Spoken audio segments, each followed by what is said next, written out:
I have 100 Minecraft days to complete FTB's brand new mod pack, Architect's Exodus. To pull that off, I'll need to progress through 6 different realms, with each one unlocking stronger resources, new mods, and better gear. But every major realm is gated behind a massive custom boss, meaning if I want to keep moving forward, I'll have to defeat each one, all leading to the final goal of restoring Asgard. And since Architect's Exodus is still brand new, I'll also point out some useful tips, shortcuts, and major progressional steps along the way. Each realm raises the stakes and the difficulty, and with only 100 days to finish the pack, I can't afford to waste much time. So let's get straight into it.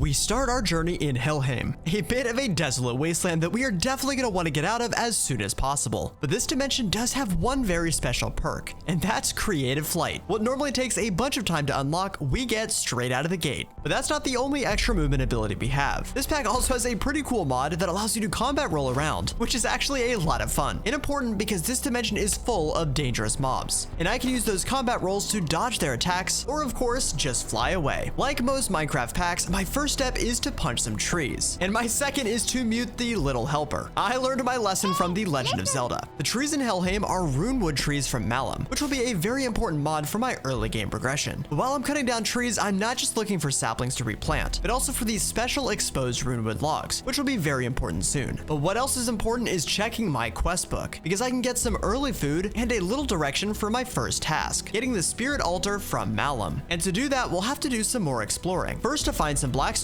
which will essentially be our cobblestone stand-in while we're in this realm, but more importantly, looking for some gears, which seems to be a common theme in some recent packs. Spread throughout the world, there are a couple different types of gears. These fully encased ones contain night slime, and also sometimes Surtr, which is a little interesting. But as you keep looking throughout the skies, you'll find gear clusters for copper, coal, redstone, quartz, and iron. You can easily harvest fully grown gears by right-clicking, and when paired with some twerking to accelerate growth and some vein miner, you can get tons of shards extremely quickly. So I spent the rest of my first day collecting a good amount of resources. With a pretty full inventory, I decided it was probably time to go ahead and find a place to settle down. But of course, with so many dangerous mobs after me, I figured the best spot was to claim a little island that, once disconnected from the main island, gave me some nice safety where the scary guys can't reach me. Of course, a little spawn proofing is in order to avoid anything spawning on my island directly. To turn gears into actual resources, they need to be smelted. And since Helheim doesn't exactly hand us normal cobblestone, blackstone becomes our furnace material. By using my coal gears as fuel, I can get some smelting going. And those resources I'll quickly use to upgrade my chest to sophisticated iron chests, as well as some nice new armor and an even nicer AIoT, or basically a Paxel. While the rest of my gears are smelting, I can start exploring the rest of the island, or some of the other hidden resources. As you're walking around, you'll notice these scrap piles. When you step on them, they'll pop off, giving you various items that will supply you with early game bones and bone meal, leather,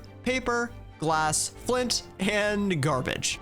But the resource I'm most interested in at the moment is ender pearls from these little guys, which definitely seem to have an increased drop rate. These are so important because they allow me to craft an item magnet, meaning less gears being donated to the void. But ironically, I actually do have something that I need to donate to the void, and that's my ender slime crystals. Once dropped into the void, they'll get converted to raw soulstone, which has made a lot easier to collect the converted version with my new magnet. Once smelted, processed soulstone is one of the base resources that we'll need to start getting into Malum. Now, while I still have quite a few hamburgers left for my first quest reward, I do want to start farming up some more food. And to do that, the first step is making some glass. And there's definitely no sand around here. Later, we'll have a much easier way to do this, but in the meantime, with a cutting board and a tinker's hammer, I can bonk some dead coral to crush some sand for the early game. And once smelted for some glass, I can make some bottles which I'll need to serve my very tasty next food. And that means it's finally time to start using those special exposed runewood logs that I've been collecting. After using an axe to strip them, you'll have access to the sap inside, which when harvested with a bottle, will give you hopefully a couple runic sap. This stuff is great because it doesn't just give you a couple food bars, but more importantly, a couple seconds of regen, which will be pretty nice once we get into our first boss fight. But more importantly, the sap is also the last item I need to go ahead and craft my spirit altar. The altar is used for all kinds of different Malum recipes, but we're still missing the part that makes it special, the spirits. So that's where another tool comes in handy, the scythe. Now, whenever we use the scythe to unalive mobs, they'll start to drop different types of spirits. There are 8 types of spirits that we'll be on the lookout for. more. And each specific mob drops specific spirit types, which will become very important later. But for now, I'm mostly interested in wicked, earthen, and arcane spirits, which we can get by taking out the main Engi mobs found around our island. Before putting these spirits to use, I should probably get caught up on the quest book. First of all, the new update now gives some nice interdiction torches, or for me, a singular torch, which I can place to block mobs from entering a decently sized area around my island, which is definitely pretty nice. But more importantly, I'm claiming the rewards for my spirit altar because it gives me a couple components to improve the altar right out of the gate. The item pedestals will be needed for giving items to the altar, and the obelisks help improve the crafting speed. So let's go ahead and put this to use by crafting some soul-stained steel. The outside items go on the pedestal, the required spirits go in the altar, and then the middle item goes in the altar to start the craft. And you don't have to get the ratios perfectly correct, because you can always take spirits or items off the altar if needed. But after the awesome animations from Malum finish up, I now have some soul-stained steel, which I certainly am going to need a whole lot of. And this is probably a good time to start investing in some skills. By pressing K, you can open up the skill tree, which we've been slowly banking up some upgrade points for by completing quests. In the first skills tab, I'm prioritizing scythe proficiency to get better spirit drops as well as an increased ultimine range, because it's ultimine. The other tab I have unlocked is the magic tab, which will be very important for Ars and iron spells, which we'll get into later. After farming a whole bunch more spirits, I went ahead and made a whole bunch more soul-stained steel, as well as some hex ash, using some charcoal and amethyst dust, both made with the cutting board. These new ingredients are vital for a couple upgrades. First, I can upgrade my scythe to a soul steel version, which will help increase spirit yield, making it easier to go ahead and upgrade some iron gear to soul stained, providing much more protection and even more style. For all these gear upgrades, the quest book also rewards me with some nice rune stones that apply Unbreaking 2 when combined in a crafting window, and very soon we'll have a way to recharge these rune stones infinitely. With my soul stained steel, I can also make a pickaxe upgrade, which mines at the same level of a diamond pickaxe, which is great since we won't see real diamonds until we escape Helheim. And that means as I'm exploring further terrain, I can now mine any obsidian that I come across. But the most important item that I can now make is the Philosopher's Stone. Because that's right, if you haven't already noticed by the EMC counter on the top left, ProjectE is back. And with this nice little partially filled Klein Star thanks to the quest book, we can use this Philosopher's Stone for a couple important things, including converting obsidian back into lava, or even converting mobs to random other mobs, allowing me to start getting some of the other spirit types not available from the base mobs found on my island, like gas, which give infernal and aqueous spirits. But the most important part of unlocking ProjectE is the ability to make the energy condenser. And this pack's quest rewards continue to impress, because I was also given a Mark II energy collector, which when placed next to my condenser starts to generate EMC using the sunlight, or whatever this is, meaning I can start to generate anything with an EMC value, which is going to be critical to keep moving throughout this pack. The first thing I'll want to duplicate is some glowstone, because I can also place some blocks around the energy collector to increase the EMC production even more. So now I can use this condenser to farm all kinds of useful resources, and will be increasingly important as we start unlocking some higher tier resources. Unfortunately, most of Malum's stuff, including spirits, does not have an EMC value, so I'll still need to farm those myself. Another thing that I can't quite use EMC for is mystical agriculture essences, but Malum comes to the rescue, allowing you to generate most of the different essence types using amethyst dust and an associated spirit. And we'll definitely want these essences to unlock different items, like combining earth with sand to make dirt essence, useful for finally bringing some dirt into the world, or even combining dirt and water essence to make my first clay. And of course, once I have one of these items, I have essentially infinite thanks to my energy condenser. But the most important thing those new components open up is my ability to make my first set of grout, which is a sign for what mod is to come next, because Tinker's Construct is back too. So I'll certainly need a good amount of some seared bricks, made a lot easier thanks to some more EMC. First making a seared tank, and my least favorite Tinker's block of all, the seared melter. Mostly because its only purpose is to melt down a couple copper ingots to instantly turn around and make the actual smeltery controller, and then literally never use it again.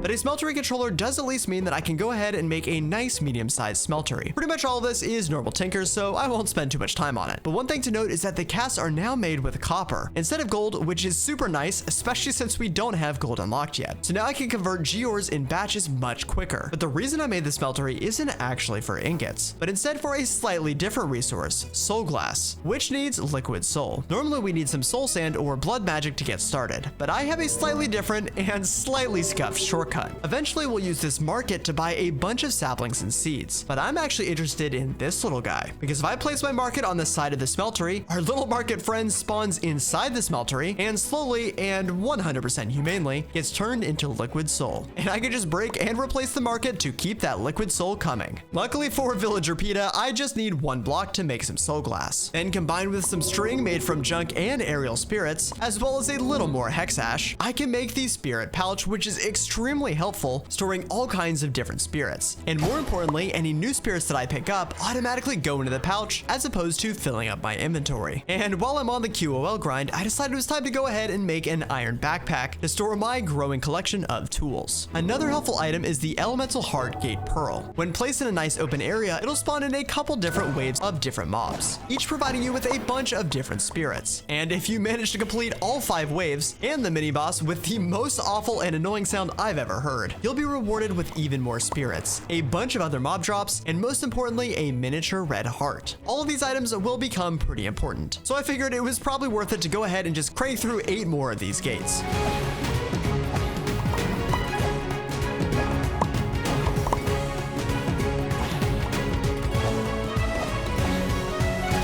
Now that ended up being a lot more chaotic than I expected, but resulted in a ton of useful drops, and actually so many spirits that it completely filled up my spirit pouch, which I guess is a good problem, but I'm gonna start putting these spirits to use pretty quickly. First, converting some clay into alchemical calx, and then converting that calx into some alchemical impetus. Since we don't yet have gold unlocked, I'll instead have to use the Malum version, Thonic Gold, made out of those impetus, but I'll also want to save at least one impetus for a new workstation called the Spirit Crucible. The Spirit Crucible allows me to make different resources by essentially converting spirits. And while most of the resources I already have, the main one I'll need next is Blazing Quartz, made with infernal and arcane spirits. And luckily, unlike the Thonic Gold, this Spirit Crucible uses the impetus durability as opposed to the item itself. These 2 new resources are actually pretty important components, because they both are going to allow me to bridge into 2 very different but very powerful new magic mods. The first is the return of a classic, Ars Nouveau, using my Thonic Gold as a stand-in to make the imbuement chamber, which will convert amethyst into source very slowly. But while waiting for this gem to convert, I can at least do a little plug for my latest Mod Labs video, which actually covered Ars Nouveau, including all the base mod mechanics, as well as a bunch of add-on mods that definitely make Ars my favorite magic mod at the moment. But one thing that is very different about Ars in this pack is that with the inclusion of EMC, source gems do actually have EMC values. So now that I have 1 gem completed, I can very quickly make a whole bunch more. The first place these gems are gonna go is to convert this vanilla lectern into a storage lectern, and the next is to making a dominion wand. As I'm sure you recognize from my Mod Labs video, the storage lectern gives me early unified storage by using bookworms and the dominion wand to link a bunch of different storage chests, essentially giving me the perfect AE2 alternative until we actually unlock that mod. The second magic mod that we can start to get into is a slightly older classic, but with a very recognizable tool. Of course, being none other than blood magic. And unfortunately that means it's stabby time to convert a blazing quartz into my first tier blood orb. Blood magic is super important for making a couple key items. The first is that I can convert dirt into rich soil. Because we don't yet have access to water, rich soil allows me to actually start growing some plants since it functions perfectly fine without being hydrated. And that means I can buy all kinds of seeds from my villager friend and start growing them to get all kinds of different food ingredients. The second item I can make is a block of grim talc from a bone block, useful for directly crafting skeleton skulls, which will eventually be needed to spawn my first boss. And the third item is using some string to make a soul snare. Similar to the spirits from Malum, by using the soul snare on a mob, when I unalive it, it will now drop some demon will, which is a key resource for blood magic crafting and upgrades. The Hellfire Forge is basically a crafting table that uses demon will as its power. So the first thing I want to make is a gem that stores and consolidates demon will. I can also use the forge to combine a gem and a hoe to make a sentient scythe, which removes the need for the snares entirely and gives demon will whenever a mob is unalived with it. The Hellfire Forge isn't just used to craft blood magic items, but in this pack it's also the key to getting into iron spells. Combining a couple items, I can make the base common ink. When used in a scroll forge, the ink allows you to craft all kinds of different spells. But for the lightning spells I have in mind, I'm going to need to spawn a slightly dangerous friend. By crafting the summoning altar and giving it a set of specific items and its catalyst, I can spawn in a charged boy. Now all I have to do is right click some bottles on him, bottling up some lightning, hopefully without blowing him up. Now I have access to crafting a whole bunch of different lightning spells, with my personal favorite being Electrocute. But what good is a spell without a spell book? Luckily, I can craft the base tier book, the Flimsy Journal, and also an inscription table, which I can use to add my new spell to my new spell book. Now I can start triggering iron spells with my set hotkey, and this Electrocute spell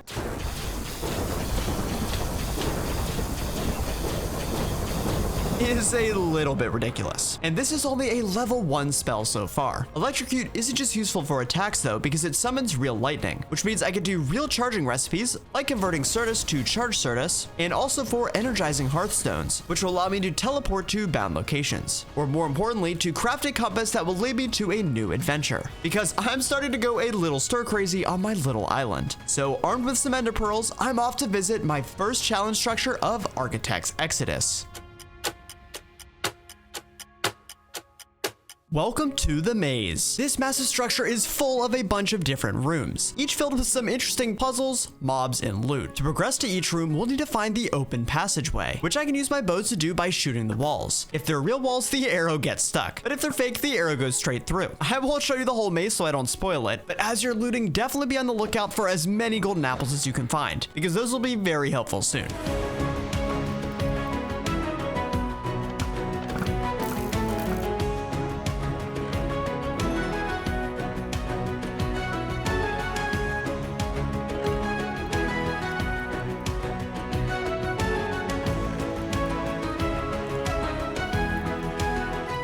To actually complete the maze, we're looking for this big room. And after doing a little bit of parkour, or just using an ender pearl, I can get to the final altar, right-clicking to complete the maze. Now, I could take the end gateway back to my base, or let the greed take over and explore and loot some more rooms.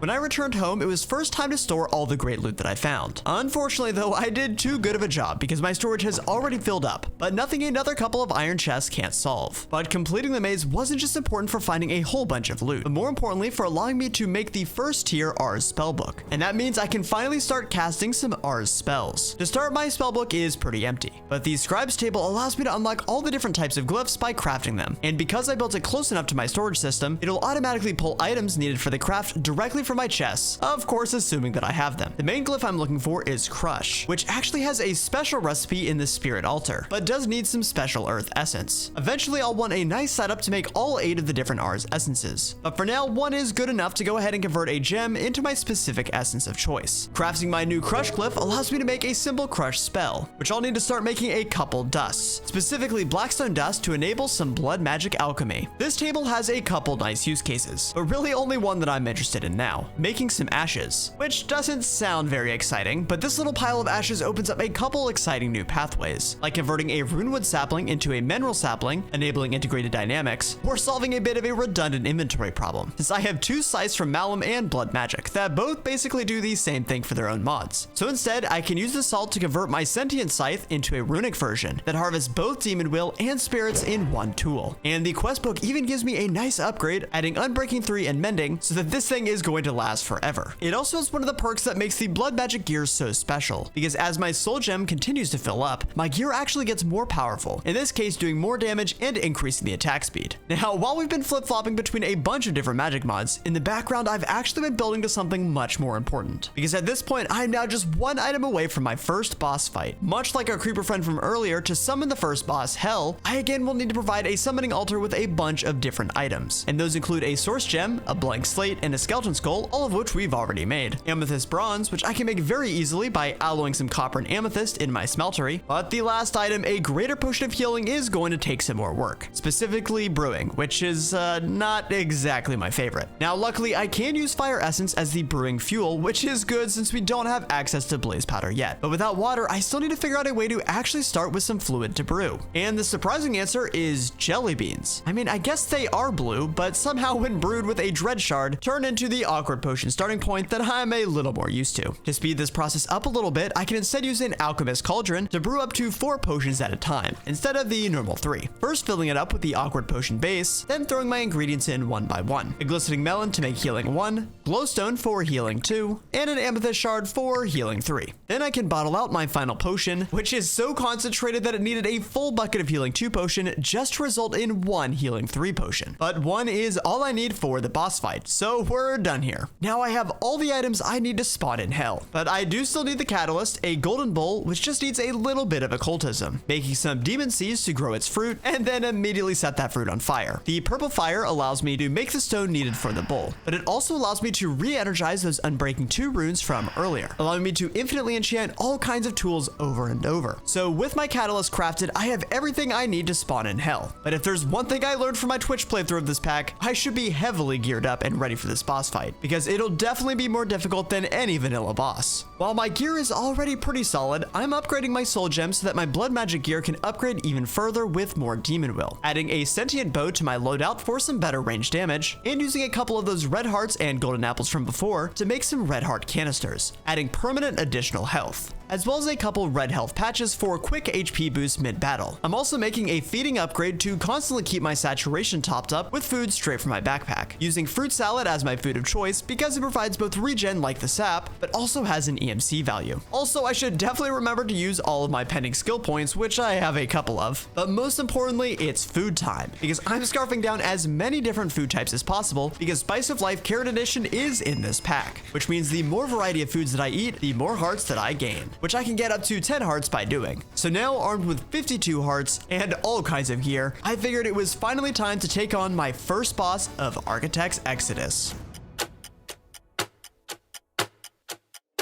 Once again, FTB has outdone themselves with a very impressive boss lair, but I'm as prepared as I can be. So it's time to head into the middle, feed my items to the altar, and let the boss battle begin.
Changes nothing.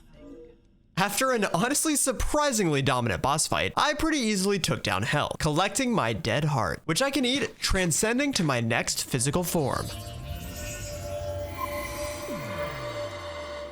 And with my newly acquired Bifrost key, I can finally escape from my desolate wasteland and travel to my first new realm.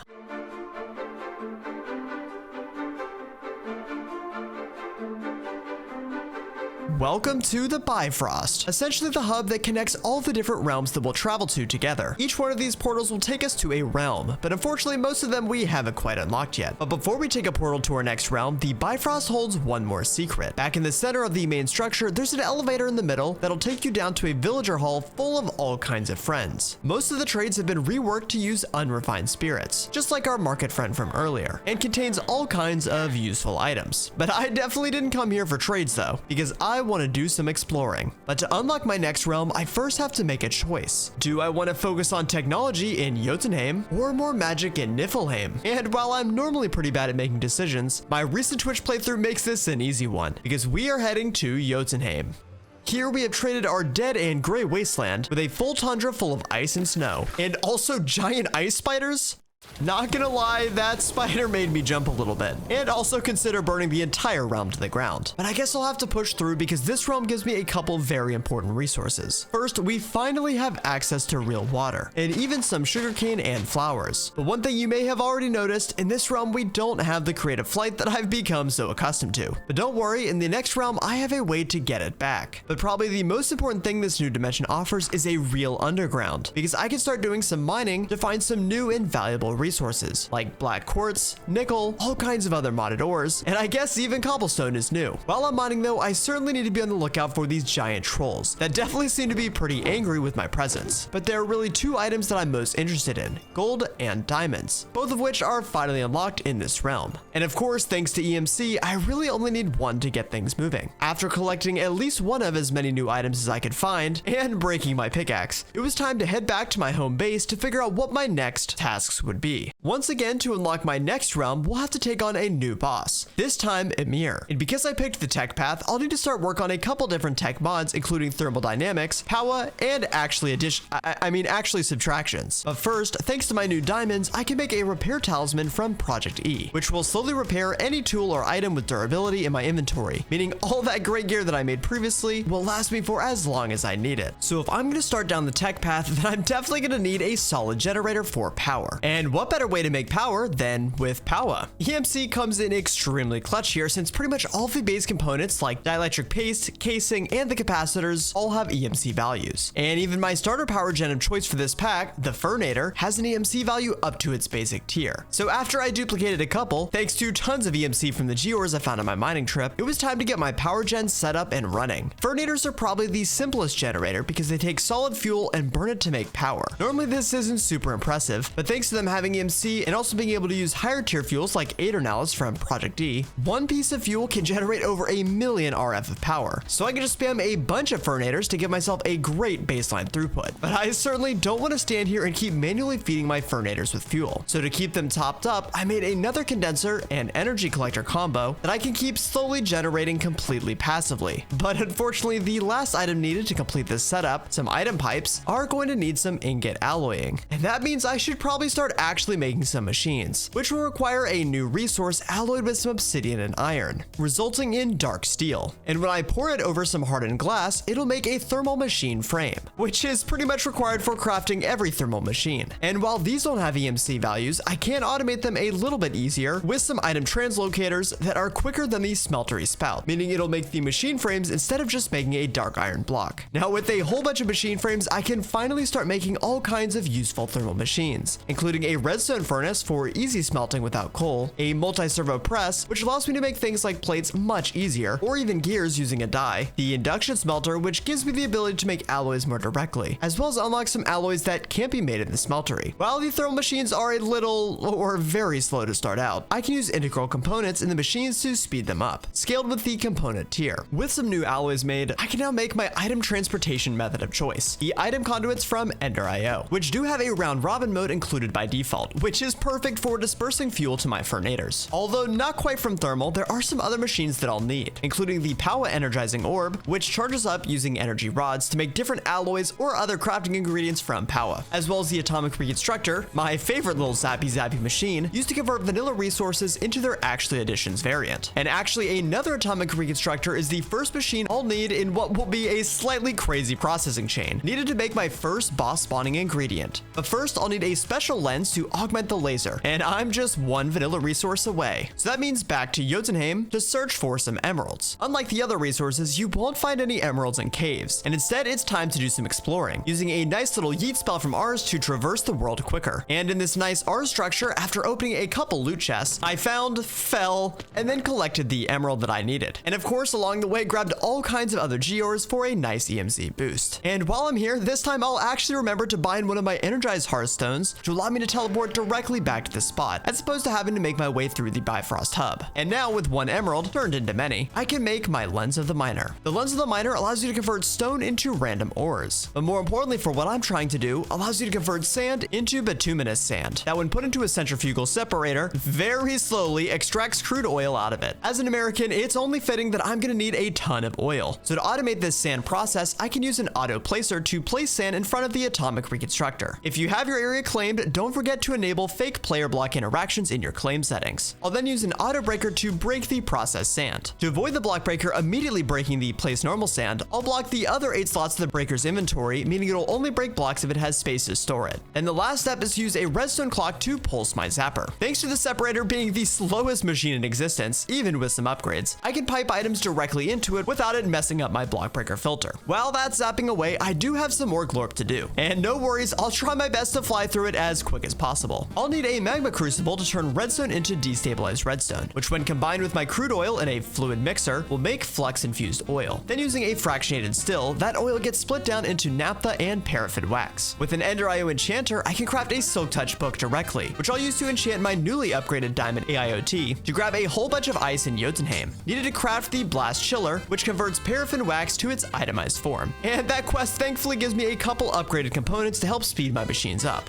Once I have 2 wax, I'll need to make an upgraded version of the still, the Advanced Refinery. But that needs some blaze powder to make twinite. Since I won't have real blazes until my next realm, I'll need to use some fire essence to make a magma block, which I can throw into lava with blackstone and deep slate dust to make pyrotheum. And then all I need to do after that is throw some glowstone in to make blaze powder. With the Advanced Refinery, I'll replace my still so that instead of just creating naphtha and wax, it'll also make lubricant as a byproduct. Then the last step of this Glorpy marathon is making a component assembler to combine a whole bunch of alloys with a bucket of lubricant, resulting in one orichalcum ingot, which is all I need and officially checks off the first and hardest item on my list of items needed to spawn the next boss, Ymir. And to reward myself for completing a very Glorpy milestone, I decided to use my newly unlocked blaze powder to make an enchanter's eye in an enchanting apparatus, which used with a scry crystal using an interact spell allows me to wirelessly interact with my storage lectern, providing essentially a wireless crafting terminal that I can use anywhere in this dimension, which honestly I probably should have done a little bit earlier. To take a break from the tech, I decided it was a good idea to do a couple mini boss fights that we unlocked after defeating Hell. The first being the Dead King found in this crazy dragon skull structure. The fight ended up being pretty easy, but important because scattered around the dungeon are a bunch of chests containing a bunch of higher tier spells that'll be useful for future boss fights. Specifically the firework spell, which is actually kinda cracked. And I'm also grabbing a couple candles while I'm here since they'll be very useful later. Then I was off to take on my second mini boss, the Jibra. I won't show this whole fight, but let me just say, it is by far the most challenging but unique and well implemented boss fight that I've ever seen in modded Minecraft. You can watch the full boss fight from my Twitch playthrough on my VOD channel, which I'll link in the description. But the basic deal is you have to get the boss to zap these little birds by leading the birds into traps. And throughout the whole time, you have to obey specific rules. And if you don't, instant death. So it's a good thing there are instant respawn points just outside the boss arena. But after zapping 10 birds, taking out the giant golden scale, I completed the boss fight.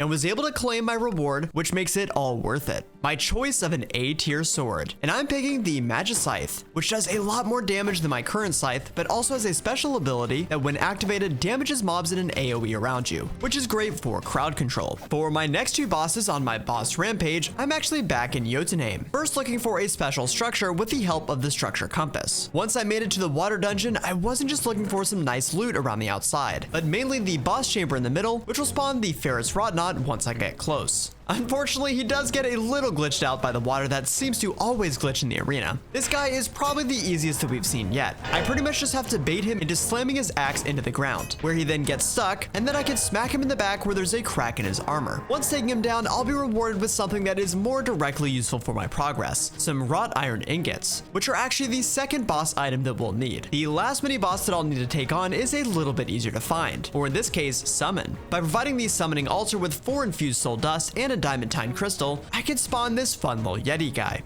who is definitely a little bit of an achy boy.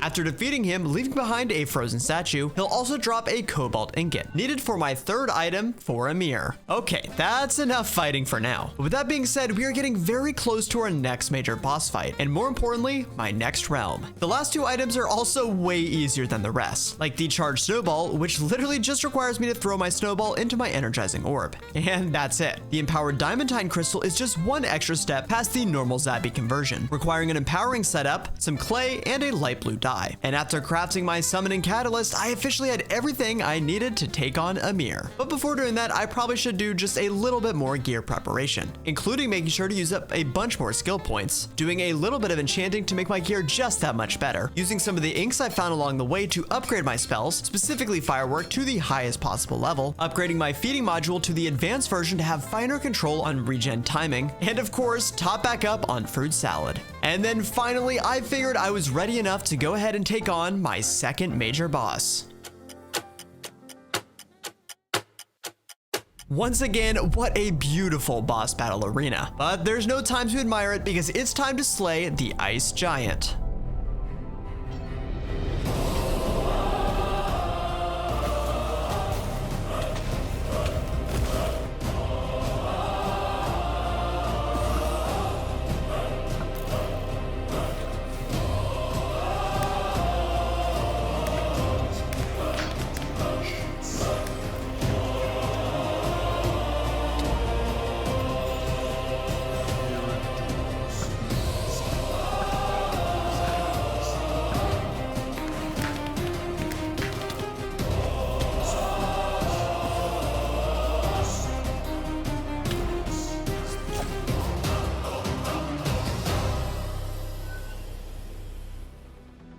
With the giant squashed, I was able to claim the Frost Heart, and then eat it to ascend to my next physical form.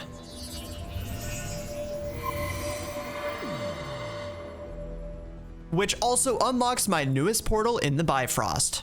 Welcome to Muspelheim, where previously we were in a realm of cold, now we're in the opposite, a realm of fire. That definitely looks pretty similar to the Nether, except with the sky. This realm unlocks a ton of super important resources, and also knowledge of some new mods and items. Most importantly, dark matter from ProjectE. So the first thing I'm doing is not actually exploring the realm, but heading back to my base to make a couple dark matter, and using that to make the Swiftwolf's Rending Gale, which extends my creative flight ability from just in Helheim to every realm, making exploring Muspelheim much easier. While exploring, there are a couple different structures that I'm on the lookout for. The Iron Spell Citadel has a whole bunch of trial spawners for Ancient Knights that will give you Cinder Essence, which I'll eventually need, as well as a whole bunch of loot chests with some more spell scrolls and other useful resources. Tinker's Ichor Islands give Ichor Slime Balls. Ancient Golems give Archaic Bricks and Cores, and of course some normal vanilla structures like Bastions for Netherite templates, or most importantly, Nether Fortresses for some Nether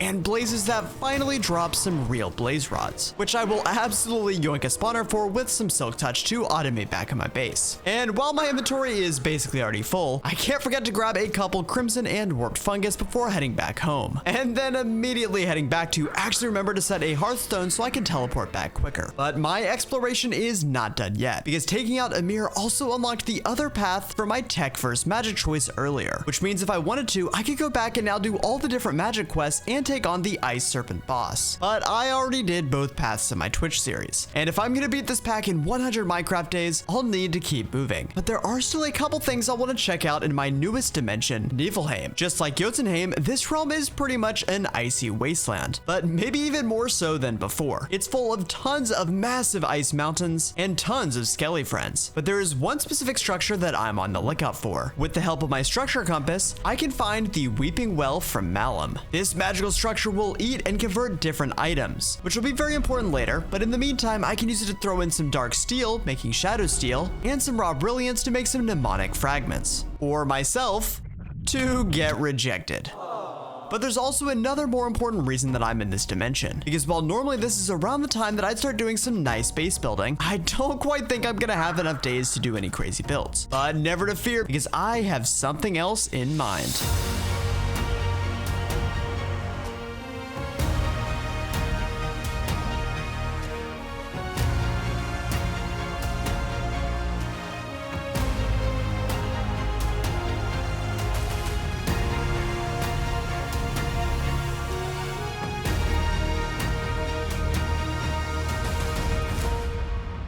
When I came across this structure in my Twitch playthrough, I knew that I had to spend more than just a couple minutes in it, even though it's a little bit scuffed since it spawned in completely underground. So I'm deciding to steal this place and make it my new base. But first I'll have to clear out its current inhabitants, including a bunch of sea creatures and even a mini boss battle.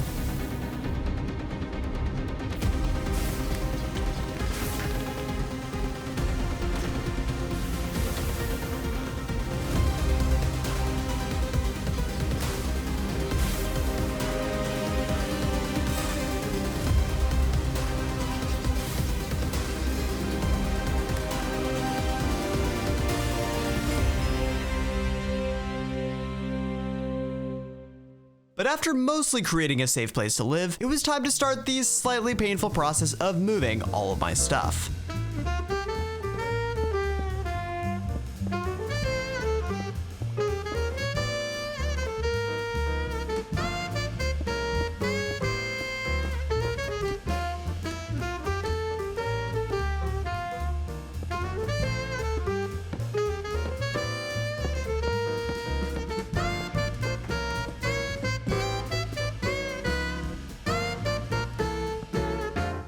And while I'm sure we'll be back because there'll be something important that I left behind, it was time to say goodbye to Helheim and hello to my new home, ending with making it official by changing my set home. Now, with all kinds of room for activities, it's time to start actually making some progress towards my next boss, starting with a little bit of Nature's Aura, which I definitely am pretty familiar with from my Enigmatic 9 expert playthrough. To get going, first I'll need to infest some leaves with brilliant fibers, which will slowly start to spread to adjacent leaves. But as you may already know, I'm a bit impatient. And unlocking Muspelheim also unlocks one of the most important tools of this entire playthrough, the ProjectE Watch of Flowing Time. When put onto a dark matter pedestal, this thing will greatly speed up all the blocks in the area around it. The problem is, dark matter pedestals are a little bit expensive. I can get one red matter from a quest, but for the rest I have an easy EMC solution. Draconic Ore, which is everywhere in Muspelheim. Each dust gives 2048 EMC, which means after just a little bit of mining, I can very quickly spam a whole bunch of dark matter in my condenser, so I can craft my dark matter pedestal and let the tick acceleration fun begin. Once all of my leaves have been converted, I can break them to receive a whole bunch of golden leaves, which I can then crush down into some golden powder, and along the way was rewarded with yet another book. So I guess I should go ahead and make the only book that I'll ever actually keep, the Akashic Tome. The Akashic Tome allows you to combine all the different modded books into one item, picking the specific one that you want to read at any time, basically making a giant encyclopedia that I can instantly store away in my backpack and probably forget about. Anyways, with that golden dust, I can now start to build a very common ritual in Nature's Aura, the Ritual of the Forest, using some cleverly placed planks and a builder's wand to place the dust in its specified shape a lot easier. The first item I'm trying to craft will need a couple different items placed on these wooden stumps, but the last one is a little interesting. With a bottle and cork, I'll need to capture some sunlight, and luckily my home base is now in a realm that has some, but I want to travel a little further away before grabbing a whole bunch so I don't drain all the aura around my base, which would certainly cause some issues later. With my last item acquired, the only thing left to start the ritual is to grow a nice little tree right in the middle, which makes a couple tokens of joy. Wow, don't you all feel so joyful now? These tokens of joy will be one of the items needed for my next ritual, which will certainly be needed to craft one of the most important blocks in Nature's Aura, the Natural Altar. When assembled into its multi-block form, it'll allow you to pull aura from the environment around you to convert items into their Nature's Aura form, like iron ingots into infused iron, and gold into tainted gold. Now at this point I have almost everything I need to finish up with this mod for now, but the last item brings me back to the cork and bottle. While my home realm is all full of sunshine, we'll need to go somewhere a bit darker. In Muspelheim, instead of bottling sunshine, I can instead bottle ghosts directly from the air. These bottled ghosts, along with all of my other new ingredients, craft the Spirit of Calling. Spirits are used in the third Nature's Aura setup, with the offering table. Unfortunately, I can't set this one up in my base since I'll need some sunlight, but when throwing some items, in this case the tokens of anger, into the sacrificial bowl, and throwing a Spirit of Calling onto the ground, my items will get yoinked into the skies, resulting in my first boss spawning item, a Token of Rage. While that'll be all the Nature's Aura I have to do for now, I have some slightly different rituals that I'll need to start working on next. This time, back to blood magic. My blood altar did make it over to the new base with the move, but it's looking a little bit small. So my first goal is going to be doing some upgrades, specifically getting it to at least tier 3, which is going to need a whole lot of runes. I did get a couple capacity runes from the quest book, but for the rest, I have some crafting to do. There are a couple things I can do to speed this process up though. The incense altar, when placed near my blood altar, will convert my sacrificial dagger into a sacrificial knife, which will instantly convert my entire health bar to LP, always leaving me at half a heart. I can also use some filtered item pipes, assisted with my Watch of Flowing Time, to get runes much faster with some automation. To take things just one step further, I can also craft an Ars heal glyph, so I can build a nice little healing spell, allowing me to immediately restore my health, refilling my altar even quicker. And then I could easily craft the rest of the runes that I need to finish out my tier 3 altar, even including a couple speed runes. A tier 3 altar allows me to do a couple very important things, including making a new tier 3 blood orb, and even leaving runes in the altar just a little bit longer to make the tier 3 version imbued slates. But more importantly, the tier 3 altar allows me to convert this lava crystal into a weak activation crystal, as well as to make a whole bunch of inscription tools so I can start assembling my first blood magic ritual. And the first ritual I'm activating is sending me to the Hidden Realm. While there is a good amount of loot in here, I'm really only here looking for two very important things. First, some Tal fruit, and second, some knowledge. Since this library has a very elusive wither skeleton spawner hidden within, that will be perfect for farming some withers soon. All of this roundabout work has been leading to my second boss spawning item, where I can convert my newly acquired Tau fruit in the alchemical reaction chamber to saturated Tau, which then when sliced spiced up with a sanguine reverter will make a weak blood shard. Now, technically, I could have once again chose to make an empowered netherite ingot on the tech path, but really the reason I did blood magic was for this spawner. Since apotheosis is in the pack, that means mob spawners can very quickly become insanely powerful mob farms pretty easily. So it's time to do a little mob farm building. Now I can spawn a ton of brainless wither skellies, but I'll need something to actually farm them. And while mob grinding utils unfortunately isn't in this pack, we do have Draconic Evolution. So I can make the Draconic Grinder with a nice little dedicated power generator. With a fully cranked up spawner, unfortunately this grinder isn't quite quick enough to keep up. But of course nothing a little watch of longtime can't solve. Before I break my game, I also should probably deal with all these mob drops. And that means it's finally time for some drawers, using an item collector with a drawer controller linked to a bunch of dedicated mob drop drawers by my spawner room. And once running, I can start to rack up all kinds of coal and bones, and more importantly, a whole bunch of wither skeleton skulls. Access to consistent skulls also means I can spawn in a new boss, except this time a vanilla boss, because it's time to take out the wither. But I'm of course putting a little bit of a modded spin on it by using some hardened glass to make this fight even easier than it probably already would have been. Wither stars don't just open up a whole bunch of more endgame items, but also checks another item off my boss spawning list. And I can go ahead and easily cross off another with some dimensional shards found in Muspelheim to craft an infused diamond, which now means I have just one item remaining until I can take on Surtr. Unfortunately, it's going to be a bit more involved than the rest of the items, and take me into a new mod that I honestly haven't used a whole lot. Embers Rekindled is certainly a pretty interesting and unique mod that runs on a very special type of power. Using the atmospheric gauge in Muspelheim, I can find areas of the world that are rich in ember. Once finding a solid spot, I'll need to dig down to bedrock, because unlike most resources, ember is found underneath the world. But luckily, I won't have to force my way through some bedrock, and instead can use the ember bore fed with fuel to start grinding away. And by attaching an inventory to a mechanical core placed on the bore, I can start storing up ember in a couple different forms. And of course, avoid the waiting time with some more watch of lowing time action. Once I had a couple stacks of ember, I figured that was enough to go ahead and get started. Ember is essentially the power used to power this mod's machines, so I'll first need to burn it down using the ember activator. Unfortunately, with shaders, the ember particles don't quite work, so I'll have to disable those for just a little bit. I can also use a copper dial on any ember port to see the current amount of ember in any cell or machine. I can store ember in cells like this copper cell to build up a nice buffer of ember, but to actually move ember around, I'll need to use emitters to send, and then receivers to, well, receive. Activating the emitters with a redstone signal, and linking them with a tinker's hammer. The first ember machine I'll need to set up is a melter, which will use ember to turn ingots into their molten form. Then using some fluid pipes, I can send fluids into a mixer centrifuge to start making some alloys, which is basically the same process as what you do with tinkers. But there are a couple ember specific resources that will only work in this centrifuge. My first needs the copper that I've already melted down, as well as some gold, which I'll transfer to a different side of the centrifuge, starting to mix together, making molten dawnstone. And this molten dawnstone I'm actually feeding straight back into the mixer for my next alloy. I'll also need to melt down some redstone to make destabilized redstone, and some enderium, which will need a new machine. The stamper made up of its base and the machine itself. To avoid a bit of a tinker's rabbit hole, instead I can make enderium in an induction smelter with some lead aspectus. To make these aspectus, I'll need some molten lead piped into the stamp base, and then using an ingot mold, I can bonk a couple ember shards, with each bonk making a lead aspectus that I can crank into overdrive with some tick acceleration. Then after making my first couple ingots of enderium, the first thing I'll do is melt them right back down, combining them in my mixer to make molten muspelheim. Then my last type of ember is to pump that back into my stamp base, where with an ingot cast, but not including an ember shard, I can bonk my first muspelheim ingot, and a second, officially ticking off the last item on my list of ingredients needed to spawn my next boss, and unlock my next realm. And since I'm done with ember for now, that also means I can turn my shaders back on. Much better.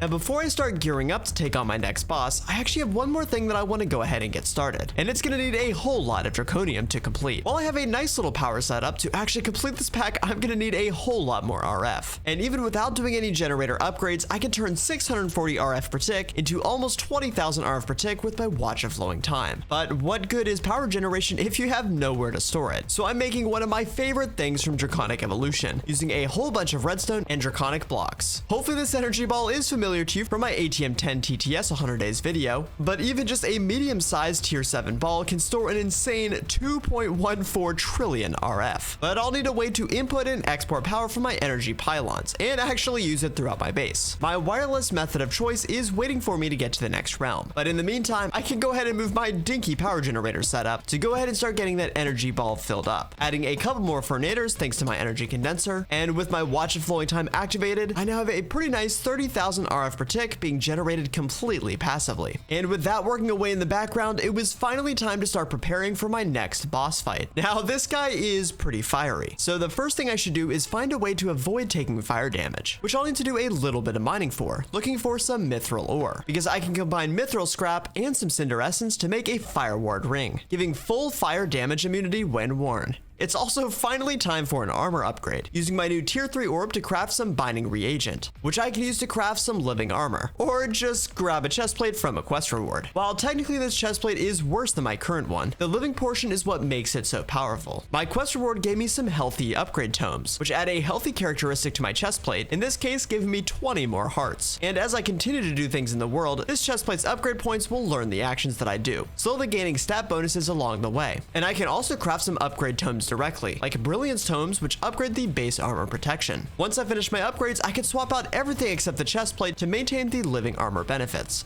and still get the benefits of my previous armor. And after using up all the rest of my unclaimed skill points and topping up my food supply, it was time to take on my next major boss. This time being Surtr, the Lord of the Fire Giants.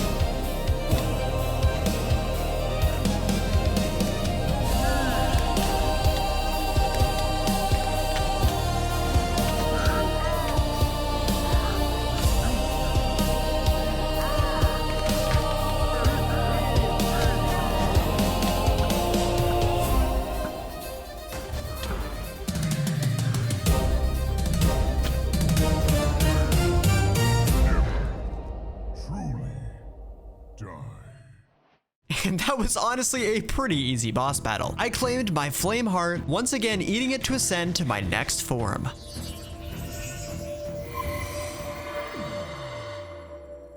And unlocking the ability to enter my next realm.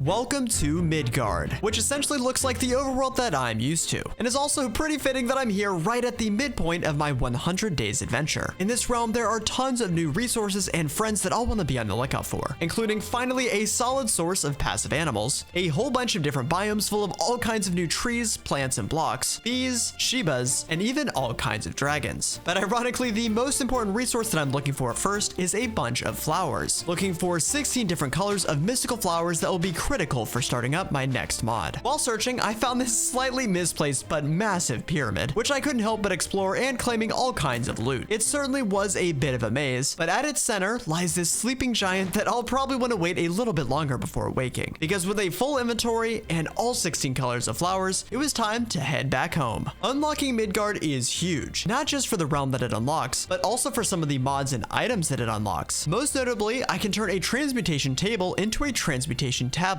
which takes EMC from just something that I can use to make items in a condenser to having a network of EMC that allows me to make anything that I have learned directly in the tablet. And now my EMC count on the top left will finally start to grow as I fill it with more items. So the rest of the day was adding as many things to my transmutation tablet, learning as much as possible, allowing me to generate it on demand, using an unlearning tag to sort through my list of items even easier. Now, while this is already insanely useful being able to search and grab pretty much any item I want, I still am bound by the amount of EMC EMC that I have. But never to fear, because I can now make power flowers, which when placed start to generate EMC passively straight to my EMC network. And they are affected by the Watch of Flowing Time, which greatly boosts their generation rate, and even have EMC, so after grabbing some more Draconium to boost my initial EMC, I can spam a bunch of them, starting the chain reaction of exponential EMC growth. But these are just Mark 1 flowers. There are 15 more tiers, each building on components from the previous tier, and higher tier matter. So it's time for a bit of crafting craziness.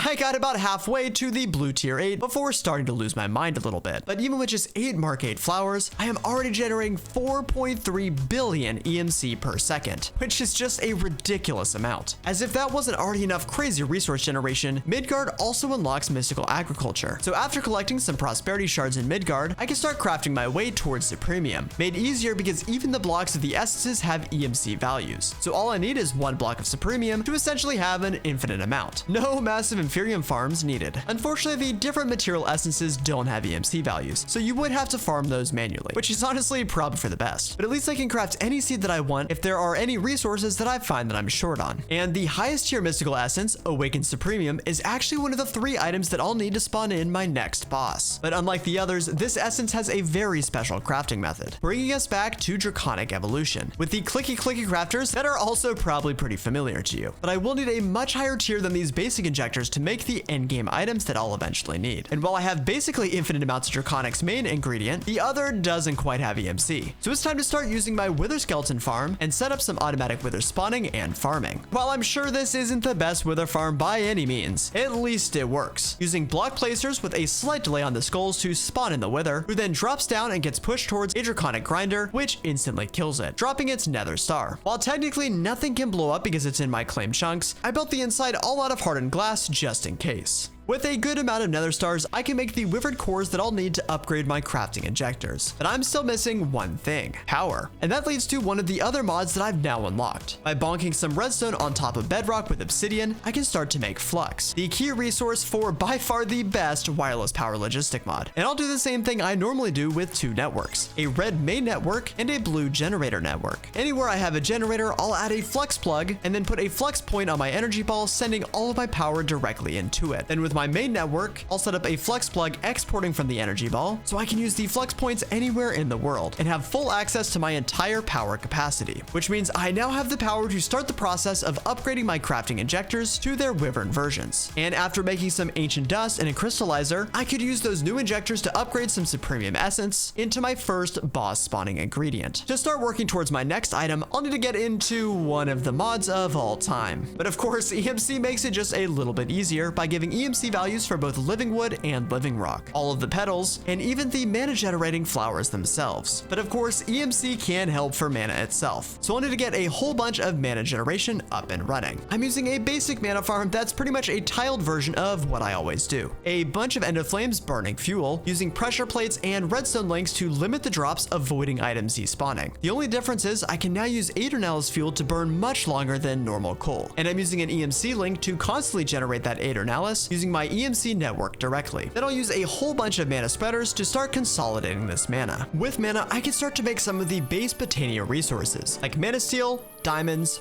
pearls, powder, and mana glass. And some of these, like the powder and glass, or even the block version of mana diamonds, have EMC values for some easier duplication. With these resources, I'll want to start the most painful part of Botania, crafting a whole bunch of runes. But after I had all the tier 1 variants, I can start making some new items, including some more mana lenses to speed up my mana spreaders and generation, as well as the Terra Steel agglomeration plate, which when fed with a whole bunch of mana via my sparks, will make my first Terra Steel ingot. Terra Steel allows me to build the Elven Gateway, needing a whole bunch of mana to kickstart the portal, opening up the Elven world, allowing me to convert all kinds of new resources like Elementium, Pixie Dust, Elf Glass, Dreamwood, Dragonstone, and Elven Quartz. The biggest thing this allows me to do is make some spark augments, connecting together my mana pools much more efficiently without the need for a bunch of low-tier mana spreaders. I can also upgrade my mana spreaders to the Elven version, which will essentially make mana even quicker, since right now I'm not actually limited by my mana production with my flowers, but actually by the speed at which I can pull mana out of them. I also will need to make all the tier 2 and 3 runes, which luckily don't consume previous runes when crafting, but unfortunately is balanced out by there being 11 of them. To save myself some pain later, I'm saving 1 rune of each type in a chest to the side, so I don't accidentally use them all up when crafting, meaning that I can't easily craft other runes later. Because unlike when making the runes themselves, using a rune in a craft doesn't return it back. Like for this mana infuser, which is essentially an upgrade for my Terrasteel plate, with a slightly different multi-block, which doesn't just allow me to make Terrasteel way quicker, but also my newest resource, Elfsteel, which takes a crazy 1.5 mana pools. Elfsteel is critical to make some Elfsteel and then Gaia pylons, because before I can move on from Botania, I have a mini boss to take down. Something about the Gaia fight just gives me so much nostalgia, but after taking it down pretty easily, I was rewarded with a bunch of Gaia Spirit, used to craft my final Botania resource, a Gaia Spirit ingot, completing my second boss spawning item, leaving me with just 1 more. And it's a relatively easy one, but does require a little bit of some random mod work, including needing a create mixer and a blaze burner by yoinking a blaze. And luckily, the quest book actually gives me some blaze cakes as a reward, so I can avoid doing some cooking. I'll need 3 items to make my chromatic compound: Shadow Steel, which is what I made at the Weeping Well earlier, a bucket of pure dye, which I can make in the dye liquefier after giving it enough of each of the 4 dyes inside. But the last item is going to be a bit more painful. Energized glowstone and Imperium we've seen before, and Ingot of the Skies is easy enough with the Spirit of Calling from Nature's Aura that I used earlier. And this Dragonsteel ingot requires a bit of dragon's blood, unfortunately yoinked from a dragon's corpse with a bottle after you unalive it. And then I'll also need some of the thermal Dragonsteel mixed in the create mixer, which I can combine in the Ember centrifuge to stamp out some fire Dragonsteel, assembled with my other ingredients to make refined radiance, then mix with some Shadow Steel and pure dye to make my chromatic compound, meaning I had all the items I needed for my next boss, or in this case, bosses, claiming my unspent skill points and teleporting to the boss arena.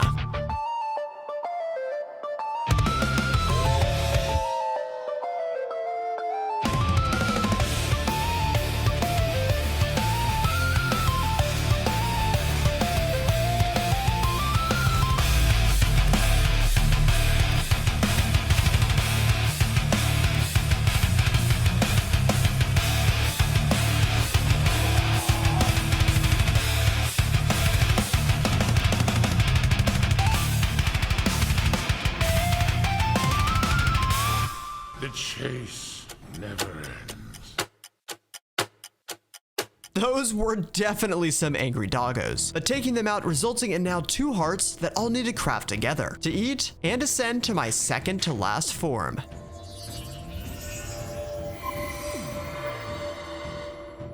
But the boss battles are not done yet, because as I attempted to enter Asgard, there was an unexpected foe waiting for me.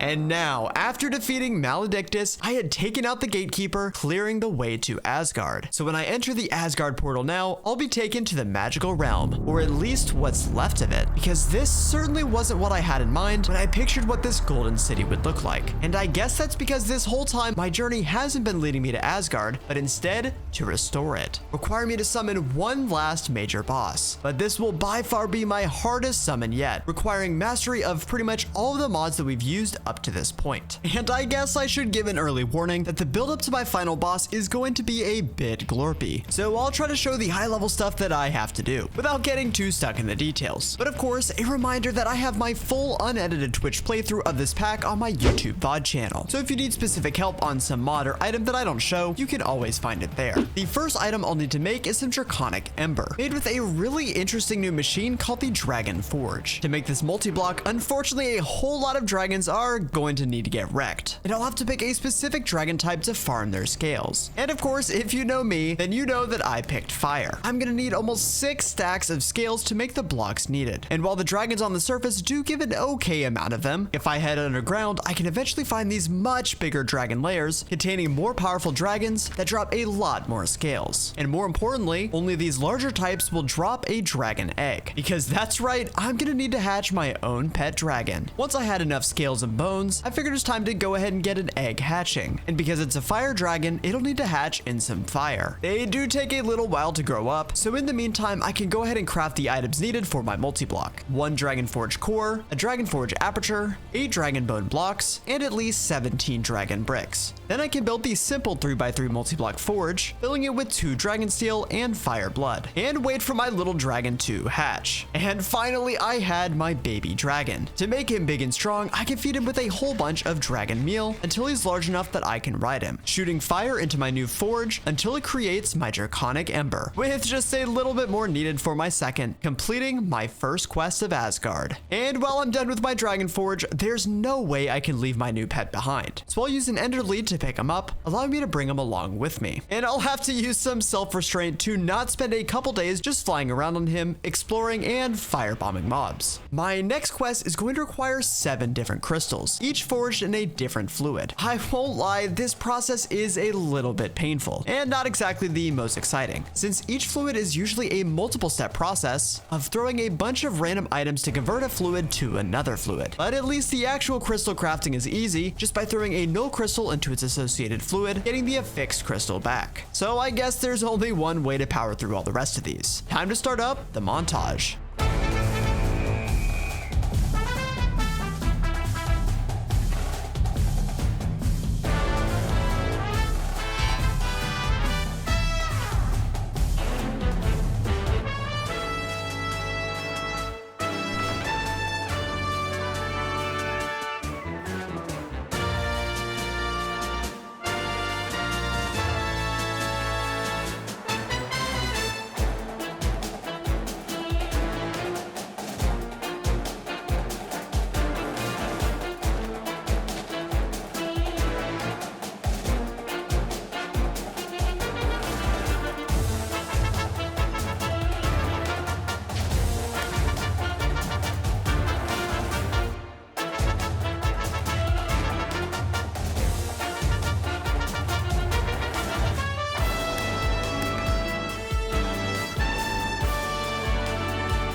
And finally, after all 6 fluids had been made, I had my 6 different essence crystals, with the 7th being the base null crystal. Then the last step was to combine them all in my mana infuser, making the reconsecrated Azure Stone. My next step to restore Asgard is going to take me back to some Ember, with a brand new setup, needing an exchange tablet in the middle with 5 pedestals all around it. Then the last step is to set up a beam cannon facing the middle tablet, giving it an Ember receptor which will trigger the alchemy ritual to start. But before I'm ready to start on the actual items for the ritual, I'll need some aspectus for these pedestals, which I make with the same process as the lead aspectus from earlier, except this time made with Gaia Spirit Ingot to make Gaia aspectus, placing 1 into each of my pedestals. To make the items for those pedestals, it's back to Botania, and it's a good thing I saved some runes, because I have some tier 4 runes to make. Essentially recapping my journey so far, making a rune of Helheim, a rune of Jotunheim, a rune of Niflheim, a rune of Muspelheim, and of course, a rune of Midgard. And then my last item item is filling a horn of the wild with some mana to turn it to a Yaler horn. I can fill this new horn with water by using the branch of Yggdrasil, which when I drink from it will unlock some very important Botania knowledge for later. But really, I need this horn as the center item for my Ember ritual, filling each of the pedestals with one of the crafted runes, and then giving a redstone signal to my beam cannon, starting the ritual,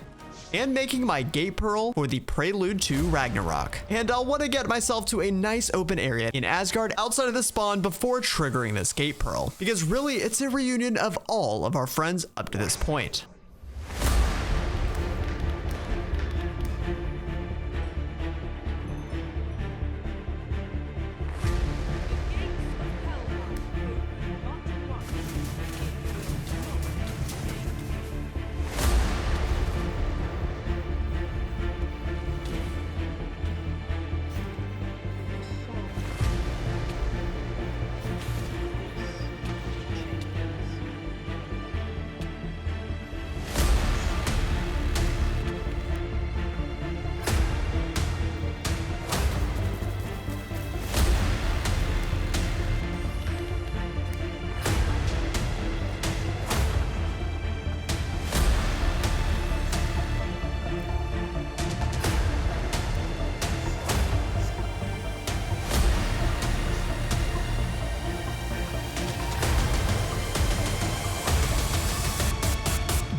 Finally, after beating every boss from every other realm, I completed all 6 waves of the Gate Pearl, being rewarded with a fragment for each of the 7 realms. And I certainly needed to pay close attention to actually pick up all 7 fragments, because they are going to be vital to make my final Botania rune. And it's time to use my knowledge from the horn earlier, to place each fragment in its associated rune holder, with the fragment of Asgard going in the middle. Then I can drop the required Botania runes in the middle, make sure I have at least 1 pool of mana in my inventory, and right-click the central holder to start the ritual, giving me all of the fragments back, but more importantly, my final Botania rune, the Rune of Asgard. And my last major craft is going to turn this rune into Assyrium. And the tooltip probably says it best, because making this bad boy is going to require 12 different items from a whole bunch of different mods, all assembled with my clicky crafters. But that is going to require the Draconic tier, and right now I only have Wyvern. So I guess I should finally head off to actually beat Minecraft. But to unlock the end, I'll first need to take on the mini-boss Helvar,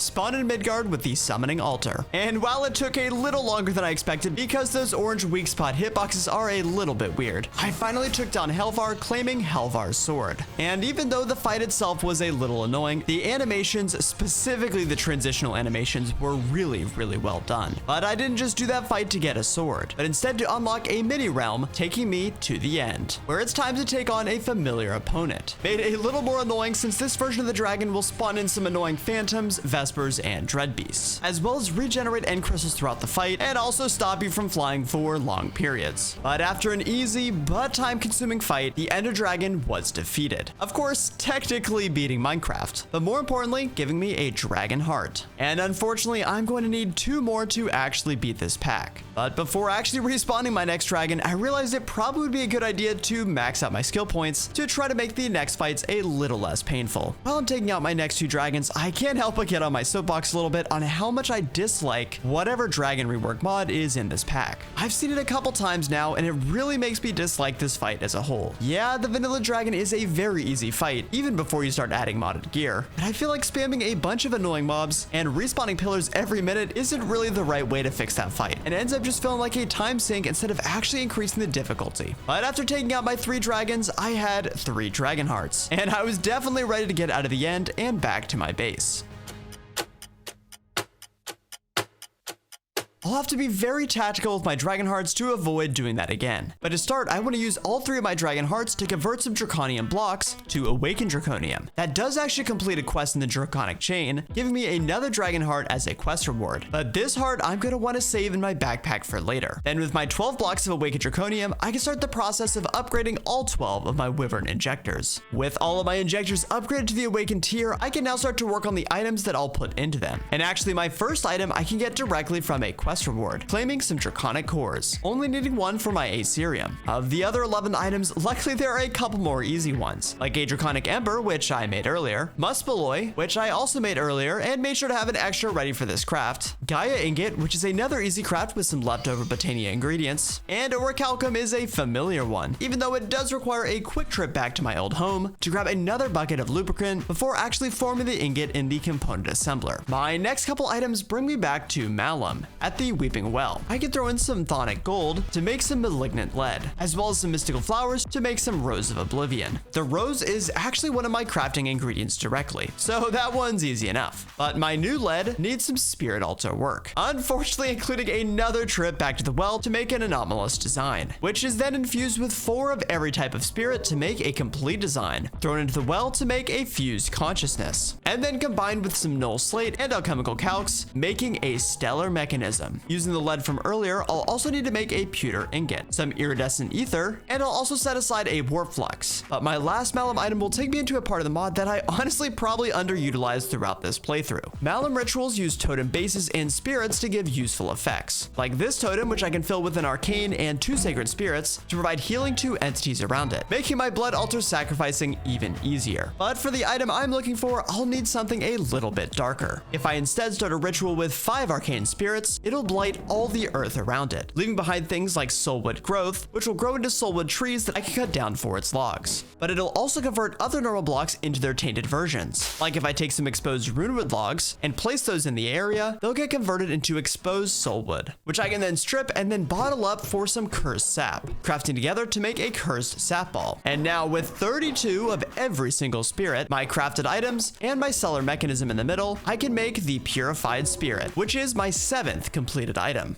For the next item, I'm going to need to put that new Malum healing totem to great use, because it's back to blood magic, where I'll need a tier 5 blood altar, meaning I don't just need a checkpoint at the tier 4 blood altar. Thanks to my watch it flowing time, which does affect that Malum healing totem, I can rip through some rune crafting to finish up the rest of the blocks needed, and also using a weak blood shard like from earlier to make some bloodstained bricks to complete the tier 4 altar. Tier 4 unlocked mean that I can now make the dusk inscription tools, as well as the tier 4 demonic slates, allowing me to upgrade my ritual Diviner into the Dusk variant, replacing my Hidden Realm gateway with a new pathway to the Endless Realm. The Endless Realm certainly looks kind of similar to the Hidden Realm, except, well, it's endless. Where previously each room was a dead end, now rooms lead to seals, allowing you to open new rooms. So you can go as far as the amount of keys that you have, or find along the way. There's also some new loot like Saturated Tau, which can be found directly, Corrupted Dust, and even a fixed Demon Will that we won't touch on too much. But if you're interested, you should definitely check out my Neovite Mod Labs episode that covers the affixing system in a lot more detail, and is very similar to the original blood magic system. Just like before, I'm really searching for one specific resource, and this room is full of it. Demontine is the key ore to get Hellforged ingots, so I'll grab as much as I can, and I'll try not to get too carried away with looting, and then head back to the base. After delooting, I went ahead and smelted up my raw Demontine into Hellforged ingots, placed a whole bunch more runes, and then placed my 4 brand new Hellforged ingot blocks in the corners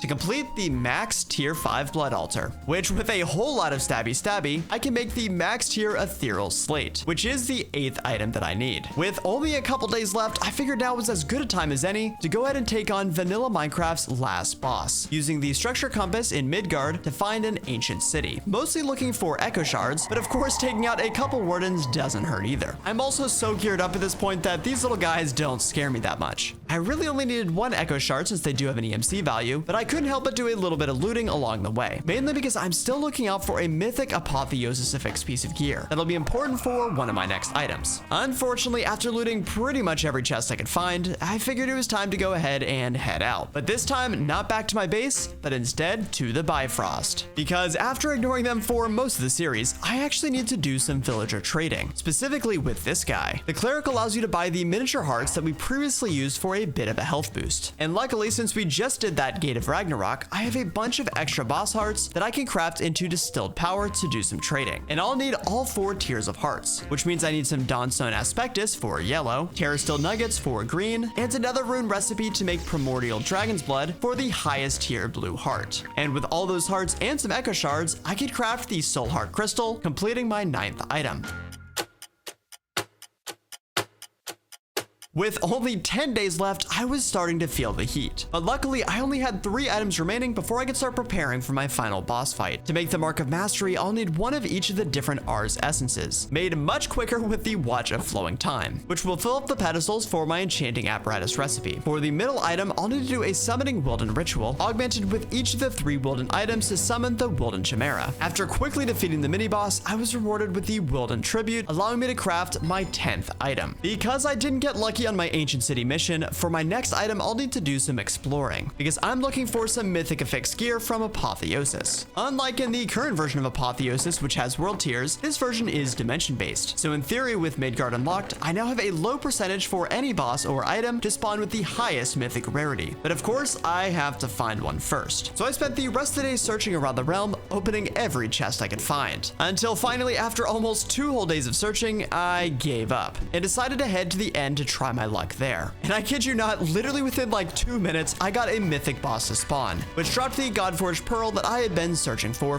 so long. So I'm not sure if I just got really unlucky in Midgard, or there's some type of bug or something. But either way, that completes my 11th item, meaning just 1 more to go. And that item brings me to Occultism. I already know I'm gonna get so many comments about me not using the dimensional storage from this mod, but honestly, I just never really felt like I needed it. But don't worry, I'll definitely find a pack soon to give it a shot, and who knows, maybe it'll convert me. Now luckily, I had already made most of the Occultism chalks thanks to the Pulverizer letting me skip some earlier rituals. But I will need to spawn in a Fret friend who is immediately turned into essence so I can craft the highest tier red chalk. That then means I can draw the highest tier ritual, so I can start the process of crafting the tier 1 storage stabilizer, upgraded all the way through to tier 4, officially completing my last item needed to craft a Cerium. While not an item, the other thing this recipe will need to craft is a whopping 1 billion RF of power, which is why so long ago I started my power generators using my Watch of Flowing Time, because even though my energy ball is not even 1% full, that 1% is over 10 billion RF of power. And that means the last step is to put my Rune of Asgard in the Fusion Crafter and let the clicks begin. And after almost 15 days of crafting, I had crafted a Cerium, the last major item needed to restore Asgard. To actually spawn the boss in Asgard, I will need a couple more items though. I already have the Hellforged ingot from Blood Magic, as well as an extra dragon heart that I set aside earlier, but I'll also need 6 other elemental clusters that may look a little familiar from the crystals that we made earlier, because once again, each of those clusters is made up of gems and shards, each made by throwing them into an associated fluid, or in some cases a ritual. Luckily, these fluids will be a little bit easier than before, but I have just enough time left for one last montage.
After pretty quickly crafting all 6 different variants of gems and shards, the last step was to combine them together in the alchemy table, which did require a bit of a blood orb upgrade. So I could craft the fire cluster, ice cluster, nature cluster, arcane cluster, celestial cluster, and the vampiric cluster. And now I officially had everything I needed for my final boss fight to restore Asgard, making sure to gear up with some fresh enchants, some spare red health patches, a whole bunch of golden apples, and of course claiming my unspent skill points. And then it was off to Asgard, filling the outside pedestals with all of my fragments and the Acer stone, and then the middle pedestal with all the clusters, the ingot, and the dragon heart, and finally the Acerrium in the middle, and off we go.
And on day 100, after what ended up being a massive journey, I had slain Nidhogg, claiming his destruction heart. And for the last time, it was time to eat it, ascending to my final form.